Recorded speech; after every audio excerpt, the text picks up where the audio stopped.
और उतना दे भी कौन सकता है जो दूसरे के पास जाओगे लो जरूर लो, लोगों ने लिया है, हम आप क्यों दूबर रहे, हम आप क्यों कमजोर रहे। लेकिन ज्ञान भी लो नहीं यार, ज्ञान क्यों नहीं लेते हो?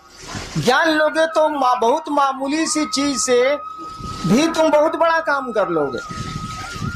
हम लोग देहात में वो कहावत है ना कि गांव में एगो होशियार रही तो वो कमा खा के जिए ली, 5 गो बुड़बक ओकरा भेटाए के चाहिए। तो ज्ञान का ये महत्व है। दिक्कत क्या है? दान तो बंटवारा में आप ले सकते हैं। जैसे महादेव को आप बाबा कहते हैं, बाबा की संपत्ति में आपका अधिकार है।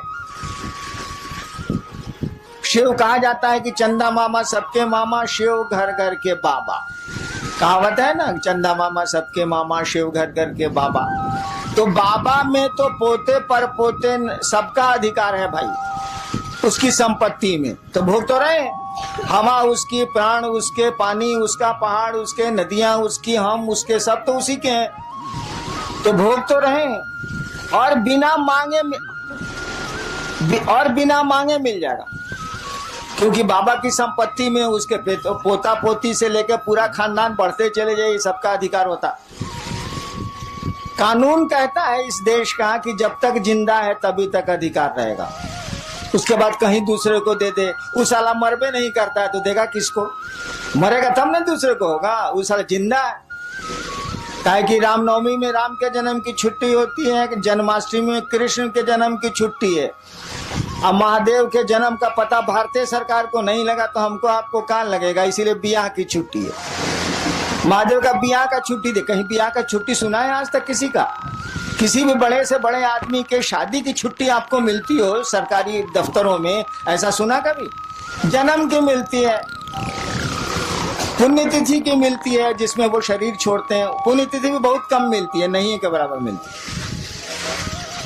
जन्मदिन की छुट्टी मिलती है, जो हमारे यहाँ भगवान है या हमारे यहाँ जो पूज्य लोग हैं उनको उनके दिनों पर सरकार छुट्टियां देती है।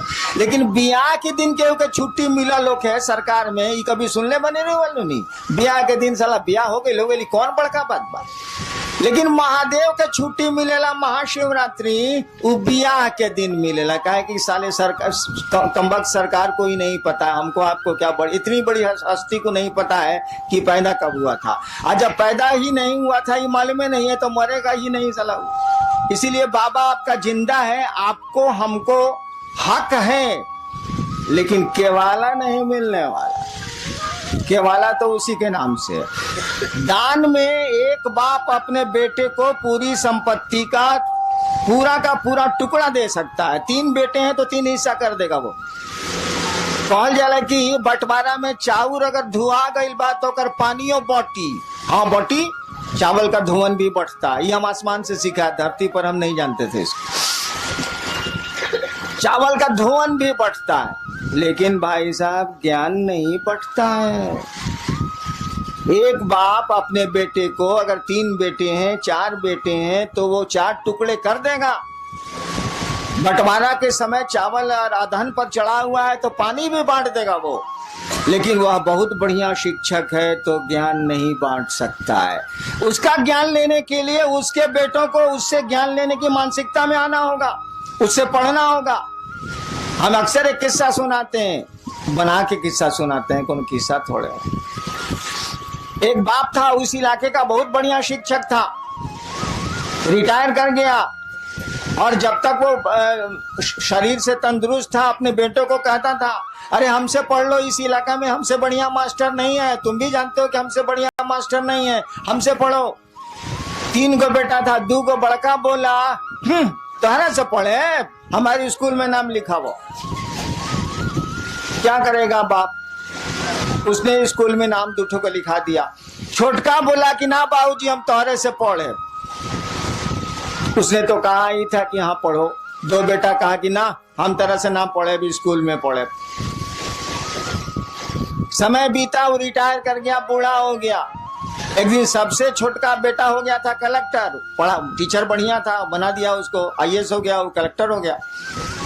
एक दिन छोटका बेटा आया बाप से मिलने के लिए, तो पीला बत्ती का गाड़ी या अंगरक्षक, बॉडीगार्ड सब था उसके साथ। और दोनों भईवा जो था उससे बड़ा जो नहीं पड़ा था अपने बाप से, वो दोनों बथान में भैंस को सानी लगा रहा था। सुना कि छोटका भैया आया है, भईवा आया है, तो दोनों आया मिलने के लिए। बगीचा में था, बथान में था, आया मिलने के लिए। तीनों बैठा हुआ था, बूढ़ा जो मास्टर था वो भी बैठा हुआ था, जो तीनों का बाप था। दोनों ने कहा, दोनों बड़े भाई ने बाप से कहा कि बाबूजी तारा ऐसा था बेईमान हमनी का देखबे ना कहीं नहीं। बाप ने कहा क्या बेईमानी की बोलो? कहा कि एकरा के तू कलेक्टर बना देला, हमनी के भैंस चरवा बना देला, तो ऐसे बड़ बेईमानी हुई। वो बूढ़ा आदमी बोला कि देखो बाबू, हमरे पास इतना बीघा जमीन है, छोड़ दो, हम पेंशन से खा लेंगे, हमको जमीन की जरूरत नहीं है। तुम तीनों भाई इस जमीन को बांट लो, हम जमीन का बंटवारा कर देते हैं, संपत्ति का एक एक पाई का बंटवारा कर देते हैं। लेकिन ससुरा बताओ हम ज्ञान का बंटवारा कैसे करें?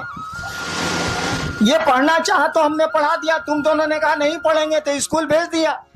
तुमको बढ़िया शिक्षक नहीं मिला, तुम नहीं पढ़े, भैंस चरा रहे हो।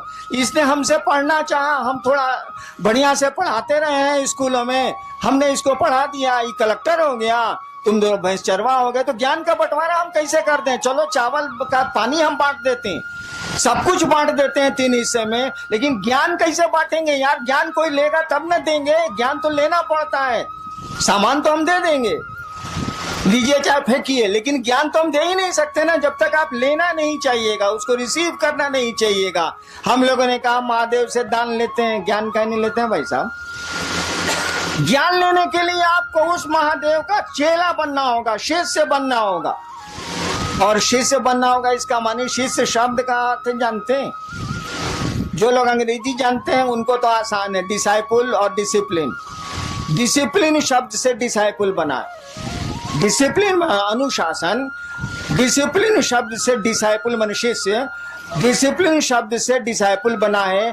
कहने का अर्थ हुआ कि जो डिसाइपुल है वह अगर गुरु का डिसिप्लिन नहीं मानता है तो डिसाइपुल नहीं है। जो शिष्य है अगर गुरु का डिसिप्लिन नहीं मानता है तो डिसाइपुल नहीं है। शिष्य शब्द का भी वही अर्थ होता है। संस्कृत में शस धातु है, उससे बना है शिष्य शब्द, उससे बना है शासन, उससे बना है अनुशासन, उससे बना है प्रशासन, उससे बना है शिष्य। शिष्य का मानी होता है जो अंग्रेजी में मानी है वह हिंदी में भी है। शिष्य का मानी होता है जो गुरु का अनुशासन माने, वह शिष्य है, वह चेला। गुरु जो कहते हैं वो करे, गुरु का अनुशासन माने, डिसिप्लिन